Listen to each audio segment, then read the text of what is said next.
Hi views, welcome to HM TV. ఈ మధ్య కాలంలో పాన్ ఇండియా ట్రెండ్ లో ఒకే భాషకి పరిమితం కాకుండా ఇండియన్ స్టార్స్ గా హీరోలు ఎదగాలని అనుకుంటున్నారు. అలాగే దర్శకులు కూడా యూనివర్సల్ కథలని తీసుకుని వీలైనన్ని ఎక్కువ భాషల్లో మూవీస్ రిలీజ్ చేసేందుకు ఆసక్తి చూపిస్తున్నారు. ప్రేక్షకాదరణపై ఎంచుకునే ప్రయత్నం కూడా చేస్తున్నారు.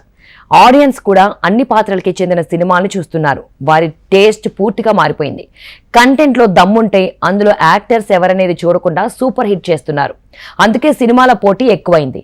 ఒకే రోజు 4-5 సినిమాలు కూడా రిలీజ్ అవుతున్నాయి. ఈ పోటీలో చిన్న సినిమాలకి స్కోప్ తక్కువ ఉన్న కాస్త ఫేమ్ ఉన్న హీరోలకు మాత్రం ఓపెనింగ్స్ బాగానే వస్తున్నాయి. అలాగే అక్టోబర్లో 2 రోజుల గ్యాప్ లో ఏకంగా 6 సినిమాలు దసరా కానుకగా రిలీజ్ అవుతూ ఉండడం విశేషం. బాలయ్య భగవంత కేసరి మూవీ అక్టోబర్ 19న రిలీజ్ కాబోతోంది. దీనికి పోటీగా అదే రోజు Ilaya Thalapathy Vijay Leo movie pan India range లో రిలీజ్ అవుతోంది. Kannada super star Shivaraj Kumar ghost movie కూడా పాన్ ఇండియా బ్రాండ్ తోనే అదే రోజు థియేటర్స్ లోకి వస్తోంది. లియో సినిమాపై తెలుగులో కూడా భారీ హైప్ ఉంది. భగవంత కేసరికి ఈ సినిమా గట్టి పోటీ అని చెప్పొచ్చు. ఇక అక్టోబర్ 20న మాస్ మహారాజ్ రవితేజ నటిస్తున్న biopic movie Tiger Nageswara Rao pan India లెవెల్లో 5 భాషల్లో రిలీజ్ కాబోతోంది. అదే రోజు కన్నడ నుంచి రక్షిత్ శెట్టి హీరోగా తెరకెక్కిన సప్తసాగర దాచి ఎల్లో మూవీ రిలీజ్ కాబోతోంది.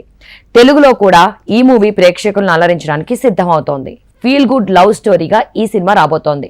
హిందీలో టైగర్ ష్రాఫ్ హీరోగా నటించిన గణపత్ మూవీ అక్టోబర్ 20న రిలీజ్ అవుతోంది. ఈ చిత్రం కూడా తెలుగులో డబ్ అయి వస్తుంది.